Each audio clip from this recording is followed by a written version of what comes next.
ہم نے ہمیشہ عدالتوں کا احترام بھی کیا ہے۔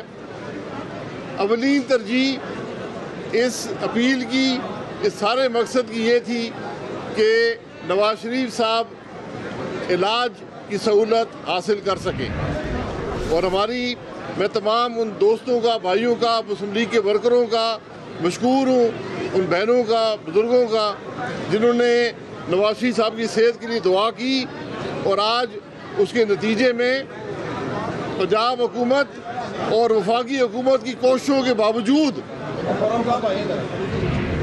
عدالت نے میاں نواز شریف کو علاج کے لیے ریلیف دی ہے۔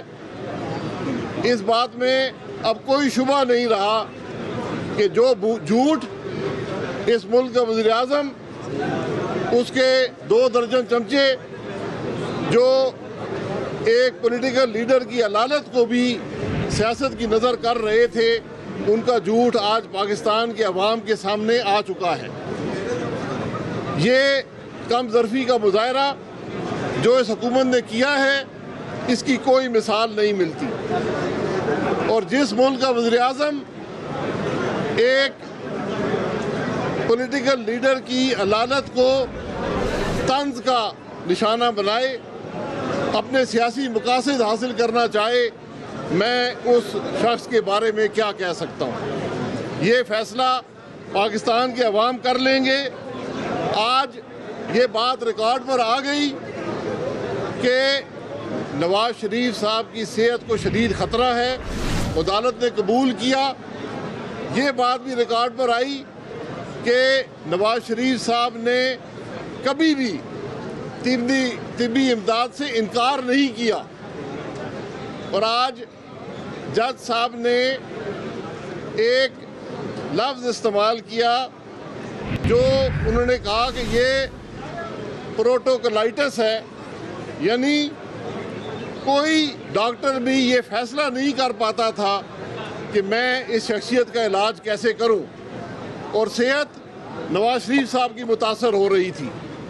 تو آج جو ریلیف ملا ہے، اور مجھے امید ہے کہ انشاءاللہ اپیل کے اندر بھی نواز شریف صاحب کو ریلیف ملے گا، اور جو حقیقت ہے ان کیسوں کی وہ عوام کے سامنے آ جائے گی۔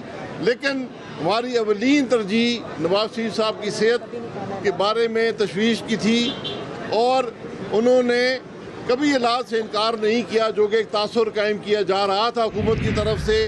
آج وہ تاثر بھی ختم ہو گیا، عدالت نے بھی اس بات کو قبول کیا، اور میں صرف ان لوگوں کے لیے جو آج اقتدار میں ہیں، جنہوں نے ایک مثالی کم ظرفی کا مظاہرہ کیا ہے، اب وہ کم از کم معافی تو مانگ لیں، کچھ شرم کا اظہار تو کر دیں کہ ہمیں نہ انسانیت کی پرواہ ہے، ہم صرف سیاست کرنا چاہتے ہیں، ہم اس قسم کی سیاست ہم اس کو کنڈیم کرتے ہیں، یہ اس ملک میں نہیں چل سکتی۔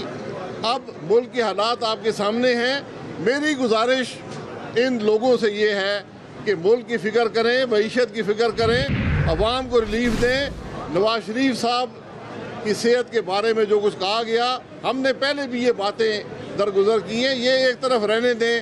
آج عدالت نے اپنا فیصلہ دے دیا ہے، اور انشاءاللہ عدالتوں سے نواز شریف صاحب کو ریلیف ملتا رہے گا انشاءاللہ۔ آپ کے ناقدین کہتے ہیں کہ حکومت نے تو آپ سے کہا تھا کہ پاکستان کے اندر کہیں بھی علاج کی سہولت دے سکتے ہیں، اب سپریم کورٹ کے فیصلے سے بھی یہ ظاہر ہے کہ آپ کے قائد باہر نہیں جا سکتے، اس سے کس نظر سے دیکھتے ہیں؟ دیکھیں، نہ حکومت نے کبھی کہا کہ آپ کہیں بھی علاج کروا لیں۔ یہی بات میں نے ابھی جو کی ہے کہ کورٹ نے کہا کہ نواز شریف صاحب پروٹوکولائٹس کا شکار رہے کہ کوئی فیصلہ نہ کر پایا کہ علاج کیا ہوگا اور کہاں ہوگا، اور نہ ہی نواز شریف صاحب نے کبھی کہا کہ میں ملک سے باہر علاج کرانا چاہتا ہوں۔ یہ اس ملک کے وزیر اعظم کی ذہنی اختراع ہے، اس کے چمچوں کی اختراع ہے، ہم نے کبھی کوئی ایسی بات نہیں کی۔ سر سوال یہ ہے کہ کیا سپریم کورٹ کے فیصلے کے بعد حکومت کو ٹائم دینے کے لیے جارحانہ سیاست کا آغاز ہوگا؟ دیکھیں، ہماری سیاست ہمیشہ آبجیکٹو رہی ہے، ملک کے مفاد میں رہی ہے، عوام کی ریلیف کی سیاست رہی ہے۔ ہم نے کبھی نمبر ٹانگنے کی سیاست نہیں کی، حکومتوں کو گرانے کی سیاست نہیں کی۔ ہم نے ہمیشہ سیاست وہ کی ہے جس سے ملک کا فائدہ ہو، اور جہاں بھی ملک کا فائدہ ہوگا انشاءاللہ وہ سیاست جاری رہے گی۔ کیا اس کے اوپر بھی اب آپ لوگ آواز اٹھائیں؟ جی ہم نے ہمیشہ آواز اٹھائی ہے، اسمبلی کے اندر آواز اٹھائی ہے۔ یہ بدنصیبی ہے کہ آج اسمبلی کو مفلوج کر دیا گیا ہے۔